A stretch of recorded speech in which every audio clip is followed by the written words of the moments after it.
السلام عليكم ورحمة الله وبركاته، أهلا بكم. أتمنى أن تكونوا بخير وبصحة وسعادة وسلام إن شاء الله. في البداية ما تنساش الصلاة على النبي المختار صلى الله عليه وسلم.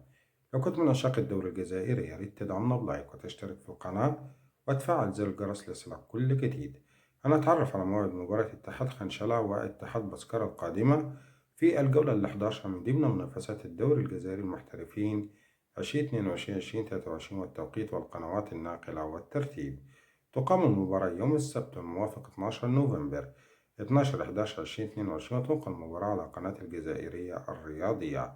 ترتيب الفريقين قبل المباراة: يدخل النادي اتحاد خنشلة المباراة وهو يحتل المركز السادس في الترتيب برصيد 16 نقطة من 10 مباريات، بينما يطلع الجانب الآخر نادي اتحاد بسكرة في المركز ال13 في الترتيب برصيد 10 نقاط من 8 مباريات.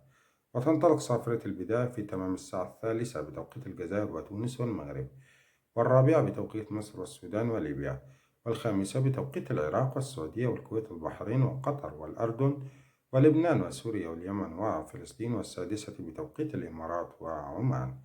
ما تنسى تشارك بنا في التعليقات عن توقعاتك نتيجة مباراة اتحاد خنشرة واتحاد بسكرة في الجولة ال11 من منافسات الدوري الجزائري للمحترفين.